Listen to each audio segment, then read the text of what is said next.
And welcome back to the Constitutionals Podcast. I'm your host, Chad White. If you didn't know, this is the premier podcast for the website, cpluscomedy.com. Like I just said, it's a website. Go there. Oh, what a day, what a day, what a busy day. I gotta hurry up and knock out this episode of the Constitutionals. Why does it sound so weird? I hope it doesn't sound weird to you, but it definitely sounds weird to me. Oh, there we go. The audio was down. The audio was turned down. I'm Chad White. Excuse me. Hold on. I have to pull up Google Drive on this stupid iPad. Where is it? Oh, there it is. I thought it was in a folder. It's not. I'm Chad White, the host of this show, as well as other things that happen that occur on cpluscomedy.com. I'm a very lonely person. I live alone. I will most likely die alone. I spent most of my time alone. Even when I try to hang out with people, I get a very polite no. And that is how the dating life is going. Just a very polite, this was fun, but never again. I wish I was kidding. But here we are, doing this show again. I don't have a lot of topics. Today, I didn't do a lot of work today at work. Today is Thursday. Then I'm recording this. It comes out Friday, tomorrow. Typically, that's how the story goes. So today, usually I go to the office. I get in there.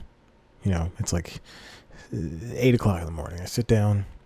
I type up my computer, my expensive Mac Pro. Is that what it is?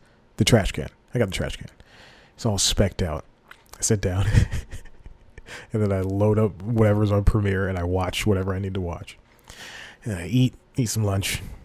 Continue watching stuff. If I don't need to watch anything, I'll go to youtube.com. I'll watch some videos, go to newyorktimes.com, read some articles, Atlantic, all that stuff. Then, this just sounds so weird. I have to fix this at some point. Okay, anyway. I guess this works. I just turn on the sound dampening. And then I come home. It's like 4:30 at that point. 4:30, 4:45, because traffic is trash. Even I'm going 5 miles to and from work. And then I come home. I sit there. I eat a bowl of cereal. Maybe get a little sneaky snack before dinner. I have dinner. I watch some TV. I go to sleep. I play around on the iPad or do whatever I need to do for C Plus Comedy. Go to sleep. Today's a different day. Woke up, went to the gym, did some boxing. Had to get to work early because I didn't go to work for the morning part of the day. I volunteered.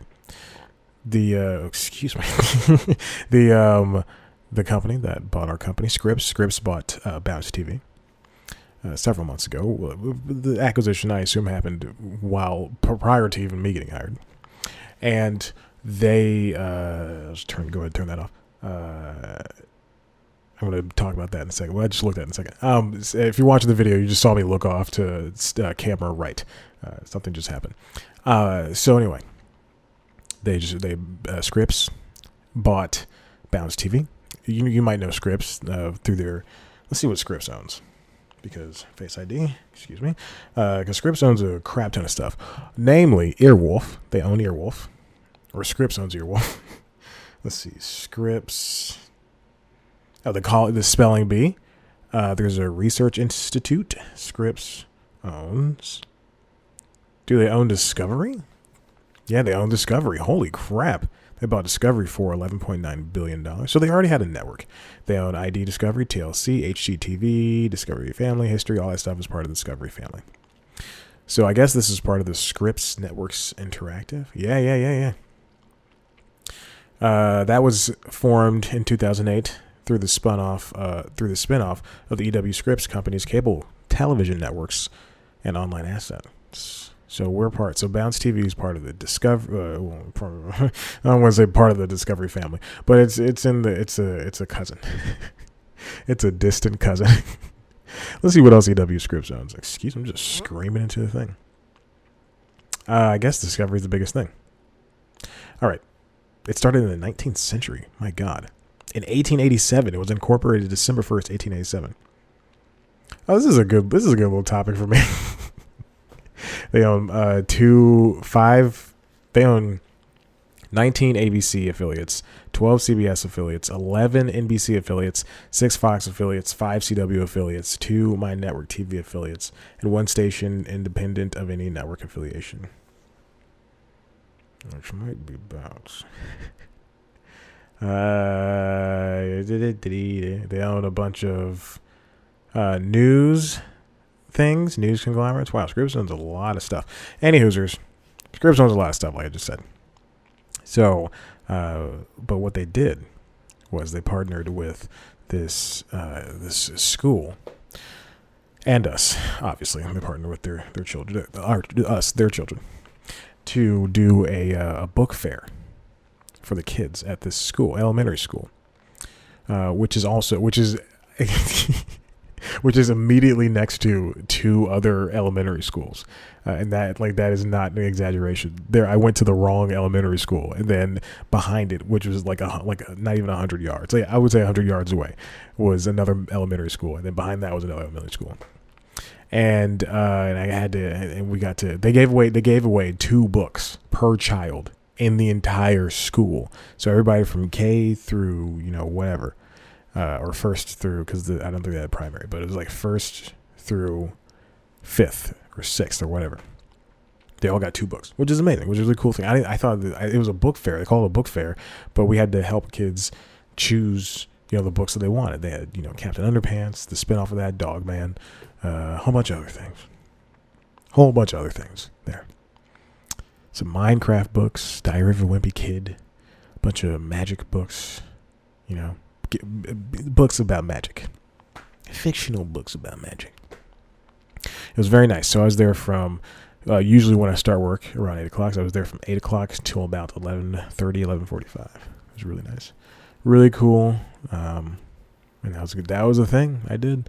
Instead of, I chose it. I want to help kids learn and stuff, but I also chose it because I didn't want to sit another 4 hours at work. So I went to work at like noon, and I left at like 3:53. I was very tired. I still am very tired. Okay, so the thing I was looking at, if I camera right, last week, the Canon is the main camera I shoot with. I should pull that up on screen. Give me a second. Hold on, it's happening. All right, if you're watching the video, I got up for half a second. If you're listening to a podcast, I got up for what would seem like 55 years. So this is the Canon T3i that I bought off my sister. I would say C+ Comedy is 6.5. So close to 7 years ago, at this point. So, because I had this before C+ Comedy, and I started using it because of, I had it in my senior year in college. So, So I bought this Canon. It's not even a T3i. It's just a Canon Rebel T3. It doesn't have all the bells and whistles, all the accoutrements. It doesn't fit regular microphones. It doesn't have. It has a mini HDMI. It doesn't have a tilting screen. It shoots in 720. The glass isn't that good, and I believe there's a dead pixel within either the glass or somewhere in here. But you know what? It functions. It does just the bare minimum of what I need to do. And the battery for it has not been charging, unbeknownst to me. So last week I went to shoot actually record the constitutionals, and it just wouldn't charge. But now, today, or actually no, a couple of days ago, I plugged it up to shoot, news time. And it would say it had the green light. There's a little green light, and it's either green or orange. Green means it's charging and it's good to go. And that's the issue. Orange means it's charging, but right now it's charging, but it says green. Whatever, it doesn't matter. So the battery's not charging. That's the problem, and that's the issue I am dealing with today. Also, those kids are really nice. None of them were mean or anything. Kids also stink. They're going through puberty. They're learning. And the younger ones are coughing on you, or just not even covering their mouths. One kid, I helped him out. I was paired with him because he seemed to be not a troublemaker, just to be somebody who would get a little lost. So I was paired with him. and I'd spent, they had 20 minutes of time, 20 minutes per class to get it. Like, so each class had 20 minutes to pick out a book, two books, excuse me. And so I helped this kid, I would say a majority of the time. And then you have to send in the registers so that Scholastic knows what books were, quote unquote bought. And then the kid came back over and he said, I got these two books. He showed them to me, even though I helped him pick out at least one of those. He goes, I got these two books. Thank you so much. And he threw up his arms and he gave me a hug. And I went, oh my gosh, children. I still hate kids. Maybe one of these days I was going to be discussing whatever I was going to say. I was going to say something about the sleep of the woman. That's inappropriate after I just talked about children. So there you go. That's it. That's what I did this morning. And actually, in about an hour, did the air turn on? It did. God, I hope you can't hear that. Because if I can hear it through, it is shaking. Oh my God, the light is shaking. It's because my light, the light I'm using to fill this void of a room is right next to the vent, and it's blowing directly on the umbrella, so the umbrella is like waving. And now in about an hour, it's 5:25 now, I will be talking to Maria Bamford. Comedian Maria Bamford. I can't wait. This is something I've been working on since December. So since right around the time Craig Ferguson's thing was up. I've been planning. Well, I haven't been planning this. The people reached out to me and I said, please, please let me talk. So I'm excited. I'm very excited to talk to Maria tonight, this evening. Actually, it'll be 3:30 her time. But I'm very excited to talk to her. I already have my questions ready. Maria's a very funny comic, and I can't wait to talk to her. So hopefully, maybe, might even include some of that conversation at the end of this podcast episode. Who knows? I'm not going to make any promises, because also I might just upload this as soon as I'm done here.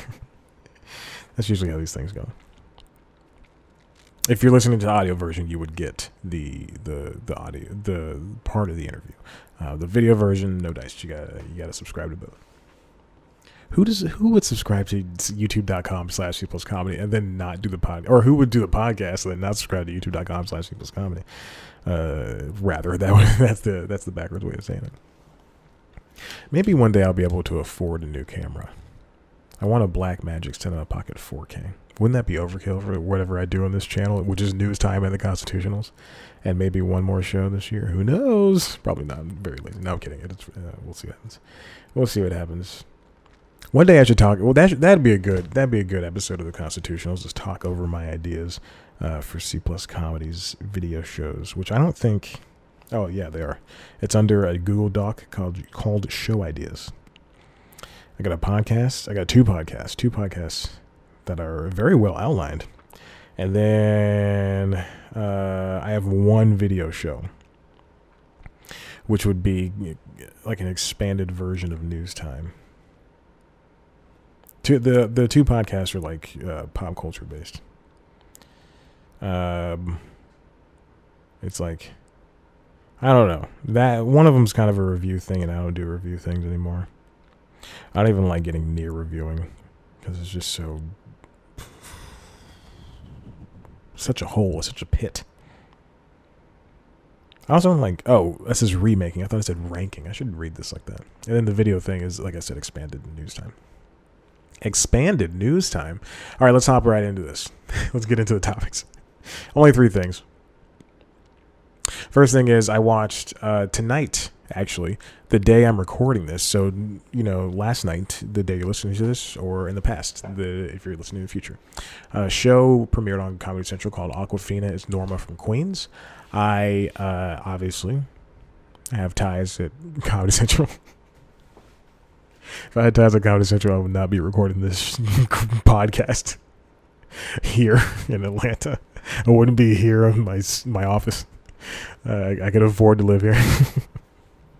No, I got screeners for the show.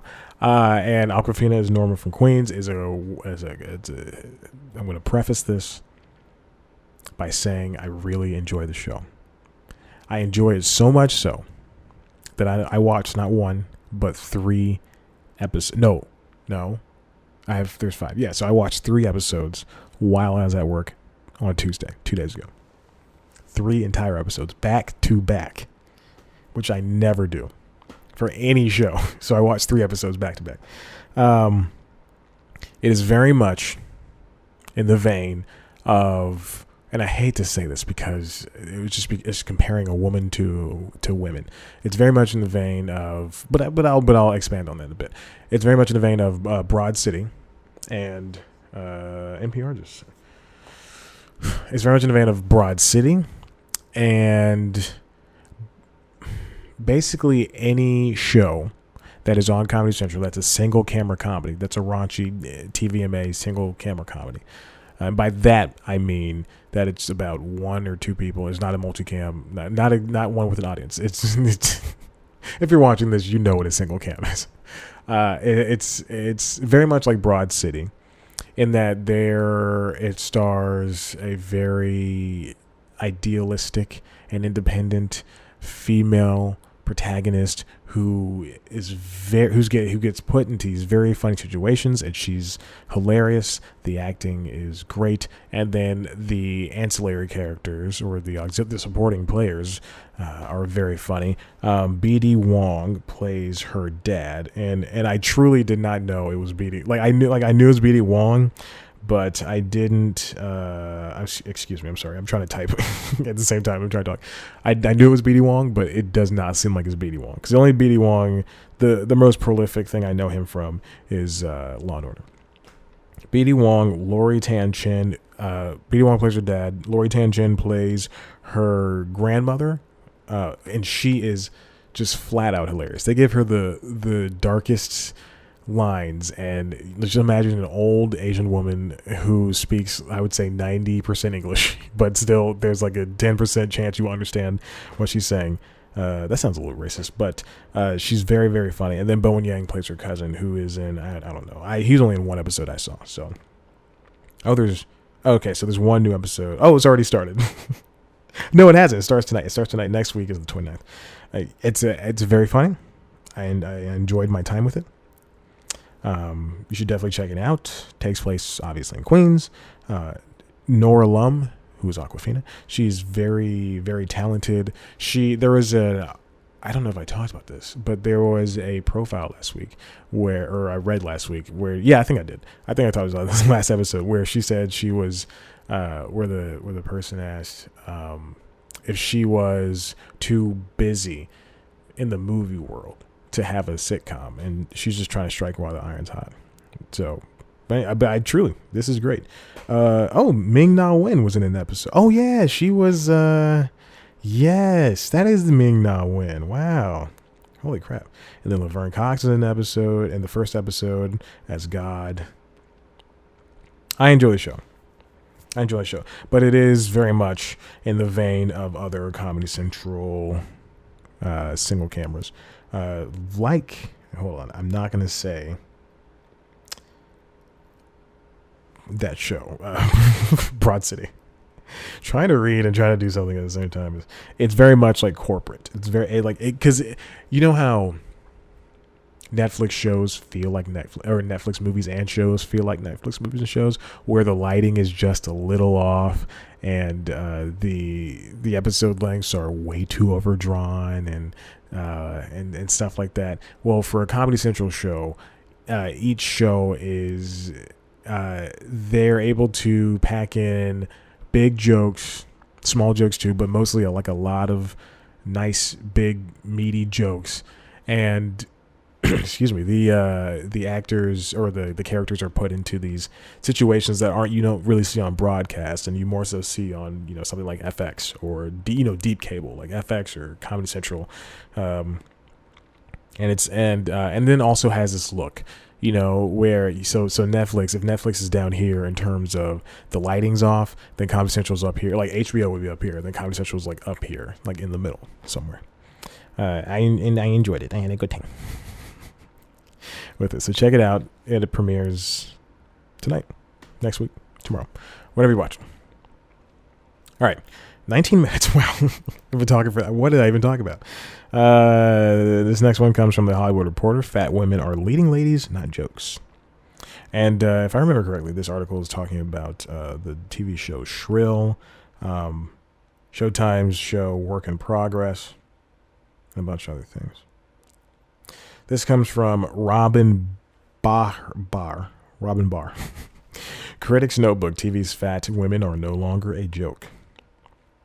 And it basically just talks about how the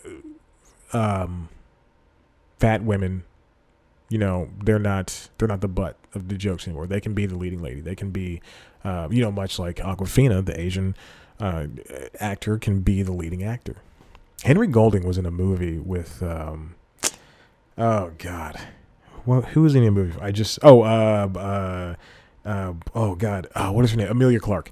And I didn't know it existed. What was the movie called? Not Last Christmas. And it came out, and apparently it exists. And I saw it was on some streaming service, and I saw his picture, and I thought, what the heck? Why is he in this movie? Why is she in this movie? Maybe I should type in Henry Golding and Amelia Clark. Maybe that'll help. Amelia Clark movie. There it is. It is called, it's Last Christmas. Why does it? I didn't even know this movie existed. It came out in November. Trailer for it came out in August. Who? And then Hollywood Reporter reported about it in September of 2018. Wow, and then even the review was positive. Los Angeles Times, Amelia Clark and Henry Golding make Last Christmas worthy of your heart. Polygon, Last Christmas review, Amelia Clark and Henry Golding are hard to resist. Oh my God, I gotta watch this movie. Anyway, back to fat women leading ladies. This is, what's her name? I'm sorry, I wasn't paying attention. Robin. Robin says, fat, it seems, is the new frontier. And auteurs like McKinney and Shrill's Lindy West, Miss McKinney was the one who, Abby McKinney was the creator of Work in Progress. Shrill's Lindy West have been working to shift the narrative for TV's fat women who have often been relegated to chipper sidekick roles or the zoo of gawking reality television. To reveal the truths of living in a body that is painfully visible and invisible simultaneously. Series like Shrill, Work in Progress, Euphoria, really, and TLC's new reality show, Hot and Heavy. Demonstrate the fatness is no longer just joke fodder, and that title is Hot and Heavy. I can't, and that these characters / subjects can indeed find love and be loved by people who don't physically match them, a la This Is Us and Mike and Molly. Although I learned that the Chrissy Metz, the guy that plays her husband, I guess now husband, is he's wearing a fat suit. Did not know that. And then also refreshingly, these shows aren't fixated on weight itself, losing, gaining, physical transformation, but the weight of weight, the family pressures, romantic stigmas, and self-hatred endemic to inhabiting a fat form in a disapproving environment. Now, you can say that much about Shrill. I have not seen the other ones, but Shrill, there's an episode where A.D. Bryant's character, I was going to say A.D. Jacobson, A.D. Bryant's character goes to a pool party that's meant just for bigger women, and it's the bodies on display match the beauty of the entire episode. It feels like a pool party that you want to go to, where all these women are just there just to have fun, just to drink. Two of them are there because they're secretly in love with each other. And it's oh God, Shrill is so good, and I can't wait for it to come back. Shrill is just one of the best. So yeah, there you go. You get to see these women, especially for Shrill, because Shrill's the only one I know. But you get to see these women, in 80's case, just make the same mistakes any quote-unquote beautiful skinny woman would. And Shrill, in fact, one of the main plot points revolves around the guy that A.D. Bryant's character is sleeping with. He was on People of Earth on TBS, and he's a bearded white guy. So just watch the trailer and look for that. I'm not even gonna bother looking it up. He's a very funny actor. I don't know why I'm just crapping on him. But he was that was like the guy she was seeing and then he doesn't want his brothers to see her, so she's in the first episode. I remember she's forced to go out the back, and apparently that happens more than once. That's one of many times it's happened, and he's just embarrassed of her, and then they break up and they get back together. But ultimately, she's kind of a bad guy in the end. It's a great show. Watch it if you have Hulu. Watch it if you don't. Get Hulu. It's $6 a month. Wonderful read. I definitely check that out. It's one of a few good essays online. And finally, this comes from CMT, or this comes from NPR. Written by Andrew Limbong. Country music channel, CMT, promises equal video plays for women and men. So apparently this was a thing that has been happening, where CMT, they play music videos, I believe, from 4 a.m. to 9 a.m. It's really fun. I'm going to take a real quick pause from the story. When I get these stories ready, either I read them in full, and this is something I go, oh well, this is something I like. And you'll know I read them in full when there's a full week of stuff that I want to talk about. That's not just news, but it's a full week of just essays or something like that. Those are things I read in full. But then other times, I was gonna say most of the time, but other times I look at something and I just skim over it, and in the back of my head, I retain the most pertinent information. And apparently, the most pertinent information was that I had to know that CMT airs music videos every day from 4 a.m. to 9 a.m. And I had that in the back of my head. If you asked me that an hour ago, I would have been like, yeah, 4 a.m. to 9 a.m. No, what was the big deal? Anyway, back to the story. CMT airs videos every day from 4 a.m. to 9 a.m. and also operates a separate channel dedicated to airing music videos around the clock. Apparently, what had happened was that male singers, your Jason Aldeans, your Daryl Ruckuses, your Darius Ruckuses, excuse me. Oh, that was racist. Oh, Daryl Ruckus. He's black. Oh God, your Jordan, what is his name? Oh man, it's not even fair. I have so much music in my head playing at all times. I have a playlist called Country Grammar, and it's a bunch of Brooks and Dunn, your like I said, Luke Bryan's, your Sam Hunts, your Dirk Bentleys, your Jordan Davises. You can tell what kind of country music I like. I do like country music. Your Kane Brown, that's who I was thinking of. Brad Paisley's. I love me some Jason Aldean. There's so much Jason Aldean on here. He's such a great singer. Luke Combs, Cole Swindles, Easton Corbin. I have one song by him. That's it. I have a bunch, and then they're going to join. They were played more than your females. You're like your Miranda Lamberts, your Carrie Underwoods, Ashley McBrides, Casey Musgraves. I don't know about Lady Annabelle because that's a group. Pistol Annies, Runaway Junes, Maren Morris's. I have so many. I know so much about country. Oh, I just turned off the phone.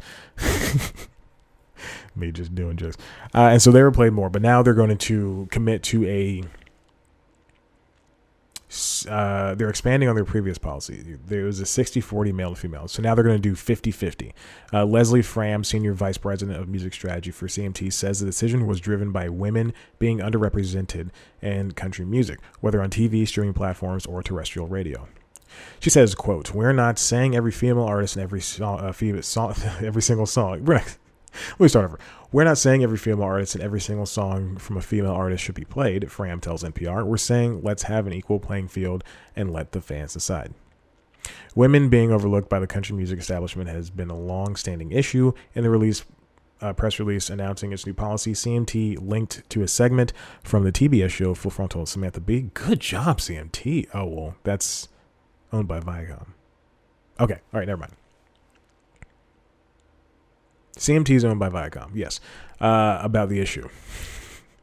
I thought they were owned by Time Warner for a second. A study released last year by researchers at the University of Southern California's Annenberg Inclusion Initiative found that across 500 of the top country songs from 2014 to 2018, only 16% were from female artists. Isn't that telling? Isn't that telling when an entire channel can look at look at the genre that it's based in, or an entire music channel can look at the genre it's based in and say, we're not doing a sect of people justice. And probably country music is maybe a more female-driven arena. Maybe. I mean, or genre of music. Who knows? That'd be a... I wonder what the listenership is. Because I would probably say it's a male-driven thing, given how many men are in the country music world. Sorry, I just got real tired. But this is great. This is great. Now if they can work on accepting people of color. Remember on Hey Arnold, Mr. Huynh, the Asian tenant of the boarding house that Arnold lived in with his grandparents and a bunch of random people, was a country singer. And there was that one episode where he sang and he got his daughter back. And I think it was a Christmas episode or something. Yeah. I've never seen an Asian country singer. I mean, let's look. Let's look. Yeah. They're taking over pop music. Let's see. Asian country singer. There's just a video that says Asian country singer. I guess this is America's Got Talent. Asian man blows everybody with country. He blows everybody with country. What the heck? He's an American. There's one on American Idol. Mongolian Cowboy was his name. Doesn't speak English, but slays a country classic to perfection. It looks like there's only one or two. Oh, Mongolia's Got Talent. Okay, so there's two. Mongolia's Got Talent. Oh, there's a Wikipedia page. Oh, one. It's Matthew Tan. It's just one. You probably can't see that. Matthew Tan. Born in 1945, so he's most likely not singing songs. In 2014, Tan played at the Canberra Country Blues and Roots Festival. He was one of two artists to receive a Lifetime Achievement Award, the Asia Pacific Lifetime Achievement Award. Okay, well, good for him. All right, so there you go. I got to get ready for this interview. It's happening in exactly 45 minutes. Listen, if you like what you heard here, head on over to the website, cpluscomedy.com, where there'll be 3 new interviews. This week I could not get to. They're typed up. 2 of them are typed up.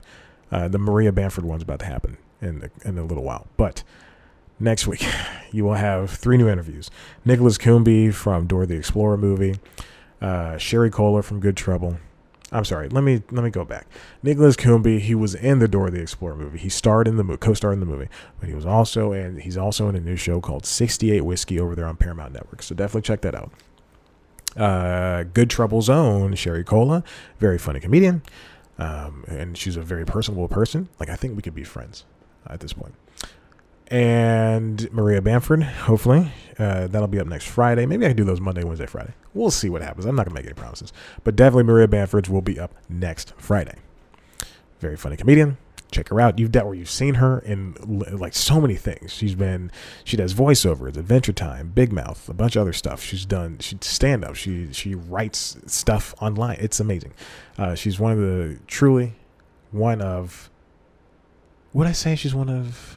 the best comedians. I don't know if she's one of my favorites. I'd have to sit down and rank these people. No, Maria's one of the, seriously, just out of this world. All right, I got to go. Thank you so much for watching. Oh, no, wait, hold on. I didn't do the website. The website, cpluscomedy.com. Those things will be up. And you can also, if you want to see a video version of this show, head to youtube.com/cpluscomedy. You can see me sitting on the futon in my Atlanta Hawks sweatshirt, my jacket, both near children today and probably full of sick germs, which I will wash.